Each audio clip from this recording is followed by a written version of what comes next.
لا حول ولا قوة إلا بالله العلي العظيم. أعوذ بالله من الشيطان الرجيم. بسم الله الرحمن الرحيم. الحمد لله رب العالمين. الصلاة والسلام على سيد أصل ما في الوجود. صبر الله في كل موجود ونقطة دائرة الوجود. صاحب لواء الحمد والمقام المحمود مولانا ومولى الصقر جد الحسن والحسين بالقاسم محمد. اللهم صل على محمد وعلى محمد وعلى آل بيته الطيبين الطاهرين المعصومين المظلومين المنتظرين ولعنة الله على أعدائهم أجمعين من يومنا هذا إلى قيام يوم الدين. أما بعد فقد قال الله تبارك وتعالى في القرآن المجيد وهو أصدق الصادقين وقوله الحق. أعوذ بالله من الشيطان الرجيم. بسم الله الرحمن الرحيم. وإن كنتم في ريب مما نزلنا على عبدنا فأتوا بسورة من مثله وادعوا شهداءكم من دون الله إن كنتم صادقين. صلوات اللهم صل على محمد وعلى محمد. سامعین کرام، خدا نے ملت میرے عزیز و برادر قابل نظر، ابھی 2 دن پہلے میں آپ کی خدمت میں پیش ہوا تھا. اللہ کا شکر ہے اور موسم بھائی کی محبتوں کا نتیجہ ہے کہ دوبارہ آپ کے سامنے پیش ہوا ہوں. انشاءاللہ کچھ گفتگو تھوڑی سی آپ کے اذہان عالیہ تک پہنچانا ہے. اس کے بعد رحمت تمام انشاءاللہ. آپ ذرا دیکھیں، میں نے جس آیہ کریمہ کو اپنا سرنامہ سخن کلام قرار دیا، کوئی تنقیدی بات نہیں، ڈائریکٹ کے اپنے موضوع پہ اور اپنے موضوع سے جڑی ہوئی کچھ باتیں قرآن کی روشنی میں انشاءاللہ آپ کے سامنے پیش کروں گا. جیسا کہ پروردگار عالم نے ارشاد فرمایا کہ وَإِن كُنتُمْ فِي رَيْبٍ مِّمَّا نَزَّلْنَا عَلَىٰ عَبْدِنَا فَأْتُوا بِسُورَةٍ مِّن مِّثْلِهِ وَادْعُوا شُهَدَاءَكُم مِّن دُونِ اللَّهِ إِن كُنتُمْ صَادِقِينَ. پروردگار عالم ارشاد فرما رہا ہے عرب کے جاہلوں سے، عرب کے بدترین بدخواؤں سے، کہ وہ زمانے جاہلیت جہاں پہ لوگ رسول کو جادوگر کہا کرتے تھے، وہ زمانے جاہلیت جہاں پہ رسول کو لوگ ساحر کہا کرتے تھے، اس عرب میں پروردگار عالم نے لوگوں کو خطاب کر کے کہا کہ اگر تم اس قرآن کے بارے میں، اس کتاب کے بارے میں شک ہے تمہیں، تو اے رسول ان سے کہہ دیجئے کہ تم اس قرآن کے ایک چھوٹے سے سورے کا جواب لے آؤ اور اللہ کے علاوہ جتنے بھی تمہارے مددگار ہیں سب کو بلا دو. یعنی اللہ کے علاوہ جتنے بھی تمہارے مددگار ہیں سب کی مدد لے لو، لیکن اس چھوٹے سے سورے کا جواب لے آؤ. آپ ذرا دیکھیں کہ پیغمبر اسلام کو، جہاں سارے انبیاء کو اللہ نے معجزے عطا کیے، وہیں پر پروردگار عالم نے رسول خدا کو 2 معجزے عطا کیے.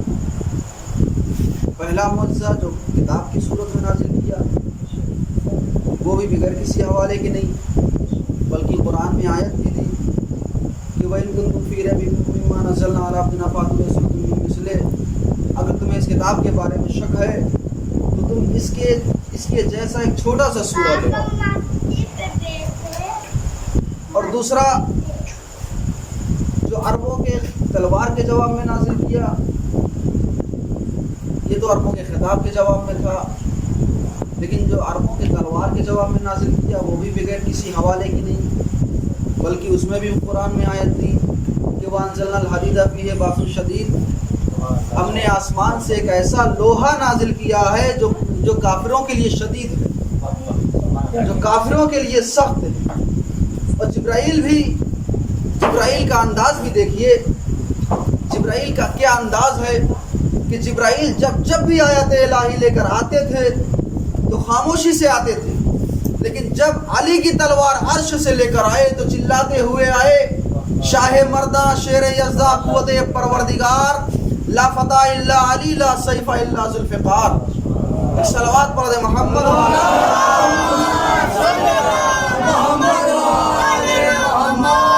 جبرائیل کا بھی انداز بیاں بدلا ہوا تھا، لانے کا انداز بدلا ہوا تھا، کیوں نہ بدلے؟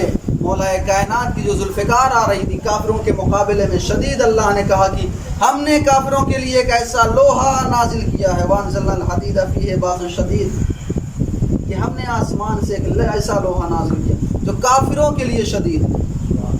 اور آپ دیکھیں کہ اسلام تیر و تبر سے پھیلا نہیں، یہ جو آپ اور ہم اسلام لیے پھرتے ہیں، اس اسلام کو پھیلایا ہے رسول نے، یعنی رسول کی جنبش، رسول کی زبان کی جنبش کا نام ہے اسلام۔ میں آپ کو سمجھاؤں، بتاؤں آپ کو کہ اس زمانے جاہلیت میں آپ جائیے کہ جب رسول کو لوگ امین نہیں مانتے، اس لیے کہ جب رسول کے پاس نبوت نہیں آئی تھی، اس لیے رسول کے پاس 40 سال کے بعد نبوت آئی، تو رسول 40 سال تک امین کرتے کیا رہے؟ اللہ نے ہر نبی کو بھیجا، کس کے لیے؟ اسلام پھیلانے کے لیے۔ اپنی نبوت اللہ نے موسیٰ نبی کو بخشی، اس لیے تاکہ تم میرے احکام کو لوگوں تک پہنچاؤ، تاکہ تم میرے دین کو لوگوں تک پہنچاؤ۔ بھائی نبی کو بھی اللہ نے اسی لیے منتخب کیا تھا، لیکن ظاہری جو نبوت رسول کو ملی ہے وہ 40 سال بعد ملی، لیکن اس سے پہلے رسول کیا کر رہے تھے؟ رسول کو تو نبوت 40 سال بعد ملی بظاہر، لیکن رسول نے کیا فرمایا؟ کن تو آدم و بین الماء والطین، یعنی میں اس وقت بھی نبی تھا کہ جب آدم کا پتلا بھی نہیں بنا، میں اس وقت بھی نبی تھا کہ جب آدم کا پتلا بھی نہیں بنا، لیکن بظاہر رسول اللہ کو نبوت 40 سال میں ملی، تو اس سے پہلے رسول کر کیا رہے تھے؟ جانتے تھے پروردگار عالم اس بات کا علم رکھتا تھا کہ یہ عرب کے جاہل، یہ عرب کے بدو اس بات کو نہیں اقرار کریں گے، اس بات کا اقرار نہیں کریں گے کہ یہ اللہ کا نبی ہے، یہ اللہ کا رسول ہے، اس طریقے سے میرا پیغام نہیں پہنچ سکتا ان تک۔ اس لیے سب سے پہلے رسول نے اپنی امانت کا سب سے زیادہ پرچار کیا، اس لیے کوئی بھی اگر عرب میں کوئی بھی کہیں جاتا تھا تو کوئی بھی امانت ہوتی تو وہ رسول کے پاس ہو جاتا تھا، یا رسول اللہ میں جا رہا ہوں فلاں جگہ، یہ امانت میرے پاس ہے، میں آؤں گا آپ سے واپس لے لوں گا۔ یعنی رسول نے امانت داری کا اس طریقے سے پرچار کیا کہ لوگوں کے اندر یقین ہو گیا کہ رسول امانت دار ہیں، خیانت کار نہیں ہے رسول، یہ محمد جو ہیں امانت دار ہیں۔ یعنی سب سے پہلے رسول نے اپنی امانت اور کردار کا پرچار کیا، یعنی اپنے کردار کے ذریعے سے اپنی نبوت کو منوایا۔ آپ دیکھیے کہ اسلام اس زمانے میں کتنے عروج پر تھا، اس لیے کہ رسول خدا اتنا بڑا سخت پہرا رہتا تھا لوگوں کا کہ جو ہے اسلام کا نام اگر لیا جائے تو لوگ قتل کر دیتے تو وہاں، لیکن رسول نے سب سے پہلے اپنے کردار اور اپنے اخلاق کے ذریعے سے لوگوں تک امانت داری کا پیغام پہنچایا۔ اس کے بعد ایک مرتبہ پورے قبیلے ابو قریش کو بلایا ایک پہاڑ پر، اور وہاں سے رسول نے لوگوں کو مخاطب کر کے فرمایا کہ اے قبیلہ قریش، تم میرے مقابلے میں اپنی کیا رائے دیتے ہو؟ یعنی تمہاری نظر میں میری نظر میں تمہاری رائے کیا ہے؟ پورا قبیلہ قریش خاموش. سب نے ایک جواب دیا. جب رسول نے کہا کہ کیا تم میری امانت داری کا اعتراف کرتے ہو کہ میں جھوٹ نہیں بولتا, میں سوائے صداقت کے اور کچھ نہیں کہتا, تو سارے قبیلہ قریش نے ایک زبان ہو کر کہا تھا کہ اے آمنہ کے پسر, اے عبداللہ کی یتیم, ہم تمہاری صداقت اور امانت کا اعتراف کرتے ہیں کہ تو صادق بھی ہے اور امین بھی ہے. تو اس وقت دیکھیے رسول نے کیسے پیغام پہنچایا اللہ کی وحدانیت کہ اللہ کو ایک مانو, کیسے پہنچایا. تو کیا کہا رسول نے؟ سارے لوگوں نے مل کر کہا کہ ہم تمہاری امانت کا بھی اعتراف کرتے ہیں, تمہاری صداقت کا بھی اعتراف کرتے ہیں کہ تو صادق بھی ہے اور امین بھی ہے. تو یہاں سے رسول نے پیغام الہی پہنچایا, اللہ کی وحدانیت کا اقرار لوگوں سے کرایا کہ اگر تم میرے کہنے پر اس بات کا اعتراف کرتے ہو کہ میں صادق بھی ہوں اور امین بھی, تو کیا تم, اگر میں کہوں کہ اس پہاڑ کے پیچھے ایک لشکر ہے جو تم پر حملہ کرنے آ رہا ہے, اور اگر تم اس پہاڑ کے پیچھے گئے اور تمہیں لشکر نظر نہیں آیا تو تم میرے مقابل میں کیا رائے قائم کرو گے؟ اب سارا مجمع خاموش. تو سب نے بیک زبان ہو کر کہا کہ اے آمنہ کے پسر, اگر ہم اس پہاڑ کے دامن کے پیچھے گئے اور ہمیں کوئی لشکر نظر نہیں آیا تو ہم کہہ دیں گے کہ ہم اندھے ہو گئے تھے لیکن تو سچ کہتا. ہم اندھے ہو گئے تھے لیکن تو سچ کہتا ہے. جیسے ہی رسول خدا نے یہ جملہ سنا, اس کے بعد اللہ کی وحدانیت کا اقرار لوگوں سے کرایا کہ اچھا اگر تم اتنا صادق مانتے ہو مجھے تو تم میرے کہنے پہ کہو قولوا لا الہ الا اللہ تفلحوا, یعنی میرے کہنے پہ تم اللہ کو ایک مانو تاکہ تم فلاح پا جاؤ, تاکہ تم اصلاح کا ہو جاؤ, تاکہ تمہاری اصلاح ہو جائے. اس طریقے سے رسول نے دیکھیے پیغام پہنچا وحدانیت توحید کا. اس زمانے جاہلیت میں رسول نے اپنی امانت اور کردار کے اور اخلاق کے ذریعے سے اسلام کو پھیلایا. آج جو دنیا میں اسلام کو دہشت گرد کہا جا رہا ہے, یہ دہشت گرد ہیں, یہ قاتل ہیں. یہ آپ کو پتا ہے اسلام کہاں سے شروع ہوتا ہے؟ اسلام شروع ہوتا ہے کہ ایک شخص آیا, دو مسلمان بھائی اگر آپس میں ملاقات کرتے ہیں تو سلام کرتے ہیں. آنے والا شخص کہتا ہے کہ السلام علیکم. اس کا مطلب کیا ہوا کہ میں تمہارے لیے سلامتی اور امن کا پیغام لے کر آیا ہوں. تو دوسرا پلٹ کے جواب دیتا ہے کیا کہ وعلیکم السلام, اور میں بھی تمہارے لیے امانت اور امن کا پیغام لے کر آیا ہوں. تو جب اسلام امانت اور امن کا پیغام دیتا ہے تو اسلام دہشت گرد کیسے ہو سکتا؟ ایک صلوات پڑھ دے محمد.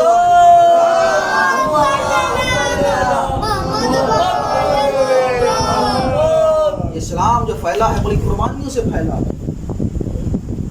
اس لیے کہ جو ماہ ازا چل رہا ہے, حسین کا غم لوگ منا رہے ہیں, کہ حسین کوئی ایسی ویسی شخصیت نہیں.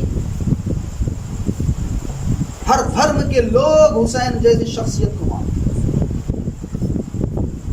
اس لیے کہ حسین نے کربلا میں رشتوں کی پامالی کو بچایا. اسلام جو پھیلا ہے حسین کی بدولت, جو آج ہم اسلام لے کر چل رہے ہیں, اسلام حسین کی بدولت. آپ دیکھیے ساری قوم و ملت کے لوگ, چاہے وہ عیسائی ہو, نصرانی ہو, یہودی ہو, کسی بھی دھرم سے تعلق رکھتے ہوں, کسی بھی مذہب و مسلک سے تعلق رکھتے ہوں, لیکن وہ حسین کو مانتے ہیں. حسین کی صداقت اور امانت کا پرچار کرتے ہیں, اس کو مانتے ہیں. کیوں؟ اس لیے کہ آپ کو میں ایک واقعہ سناؤں گرو نانک کا, جو ہے سکھوں کے جو ہے بہت بڑے وہ گرو تھے. ان کا میں واقعہ آپ کو سناؤں کہ یہ جو گرو نانک تھے ان کا ایک ششیہ تھا. تو اس کے ششیہ نے پوچھا کہ پوری دنیا حسین حسین کرتی ہے, ماجرا کیا ہے, یہ حسین ہے کون؟ تو اس کے ششیہ نے ایک بات, ان کے گرو نانک نے ایک بات کہی اپنے ششیہ سے کہ ایسا ہے کہ جا تو اپنی بہن سے شادی کر.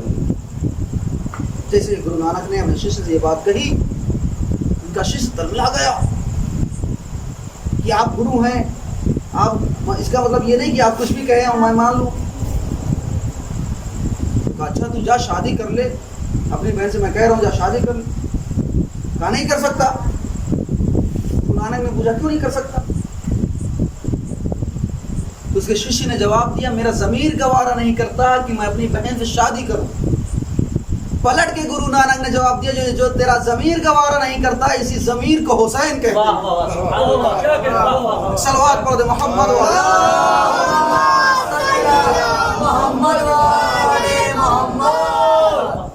تیرا ضمیر گوارا نہیں کرتا. یقیناً ساری رشتوں کی پامالی یزید نے کر ڈالی تھی. نہ بہن کا رشتہ 16, نہ پھوپھی کا رشتہ 16, نہ ماں کی رشتہ 16. یقیناً اگر حسین نہ ہوتے کربلا میں تو تمام رشتوں کی پامالی ہو جاتی. اس لیے کہ یزید کہہ رہا تھا جب حسین یزید کے خلاف حق یعنی حق باطل کے خلاف جب کھڑا ہوا تو باطل کہہ رہا تھا یہ صرف آل محمد کا ڈھونگ ہے, ان کے پاس کوئی نبوت نہیں ہے, کوئی قرآن نہیں ہے, یہ صرف اقتدار حاصل کرنے کے لیے خروج کر رہے ہیں. لیکن امام نے کہا کہ میں اپنے نانا کے دین کو بچانے کے لیے کربلا میں آیا.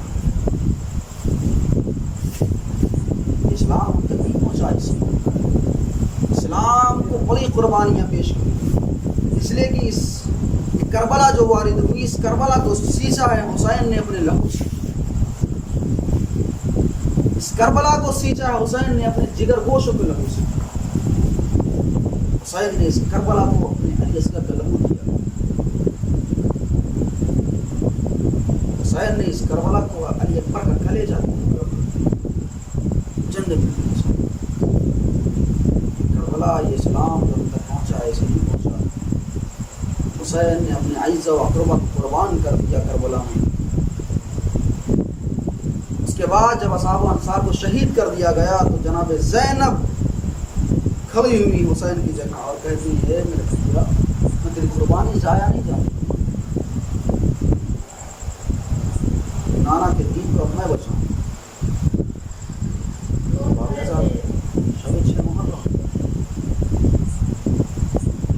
چند منٹ مسائل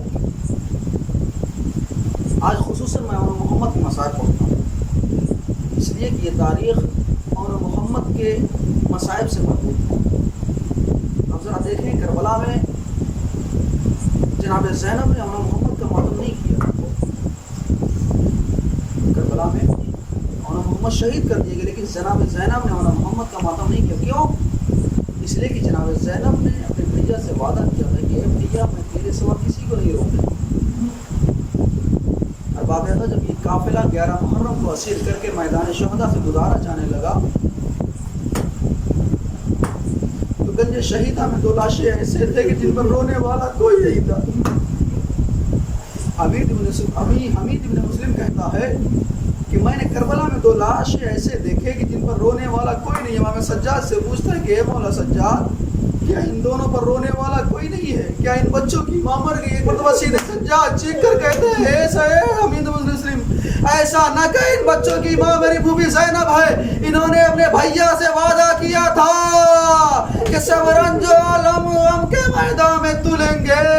اے بھیا یہ بال تو بھیا تیرے لاشے پہ کھلیں گے. اور باب اعظم خدا آپ کو کوئی غم نہ دے سوائے غم سید الشہداء کی. جناب زینب نے اپنے بھیا سے وعدہ کیا تھا کہ بھیا میں کسی کو نہیں روکوں. اور باب اعظم عصر عاشور جب آئی تو جناب زینب نے اپنے دونوں چھوٹے چھوٹے بچوں کو تیار کیا اور کہا جاؤ مامو جان سے مرنے کی اجازت لے آؤ. حسین نے دونوں بچوں کو اجازت دی. دونوں بچے میدان کربلا کی طرف چلے. جب قتل گاہ میں پہنچے ہیں تو دونوں بچے کیا کہتے ہیں کہ اے بھیا ہم تو علی کے نواسے ہیں نا, ہم تو جعفر طیار کے پوتے ہیں نا. ایسا کرتے ہیں کہ ہم تاریخی جنگ لڑتے ہیں. تم دادا کے جوہر دکھاؤ میں نانا کے جوہر دکھاتا ہوں, تم علی کے جوہر دکھاؤ میں جعفر طیار کے جوہر دکھاتا ہوں.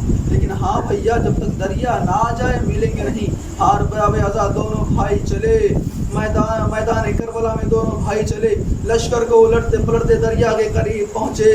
جب دریا کی ٹھنڈی ہوا پائی تو دونوں نے ایک جملہ کہا، کاش سکینہ کی مشکلیں آتے، کاش سکینہ کی مشکلیں آتے۔ یہ خبر خیامے میں حسینی میں پہنچی، زینب کے کانوں میں جب یہ خبر پہنچی کہ وہ زینب کے بچوں نے دریا پر قبضہ کر لیا ہے، تمام بیویاں جناب زینب کے قریب آئی اور مبارکباد پیش کرنے لگی۔ اے زینب مبارک ہو، تیرے بچوں نے دریا پہ قبضہ کر لیا ہے، تیرے بچوں نے دریا پہ قبضہ کر لیا ہے۔ جناب زینب کہتی ہے، اے بیویوں مجھے مبارکباد نہ دو، بس دعا کرو کہ میرے بچے پانی نہ پی لے۔ ہار باب ازائی دھروں نے محمد خون میں گلتا ہوئے گھولے سے گرے آواز دی، مامو جان ہمارا آخری سلام قبول کیجئے۔ ہار باب ازا حسین و عباس دونوں قریب آئے، حسین ان کے پاس گئے، عباس محمد کے پاس گئے۔ دونوں بچوں نے اپنے ننھے ہاتھ ہلائے اور کہا، مامو جان ذرا قریب آئیے۔ جیسے ہی دونوں میں امام حسن علیہ امام حسین علیہ السلام اور مولا عباس جیسے ہی دونوں بھانجوں کے پاس جاتے ہیں، ایک مرتبہ دونوں بچے اپنے ننھے ہاتھ اٹھا کر سر پہ رکھتے ہیں اور کہتے ہیں، اے مامو جان ہم ابھی تک اپنی سانس کو اس لیے روکے ہوئے تھے کہ اب آپ کے سر کی قسم کھا کر کہیں، اے مامو جان اماں سے کہہ دینا کہ ہم دریا پر ضرور گئے تھے مگر ہم نے پانی نہیں پیا۔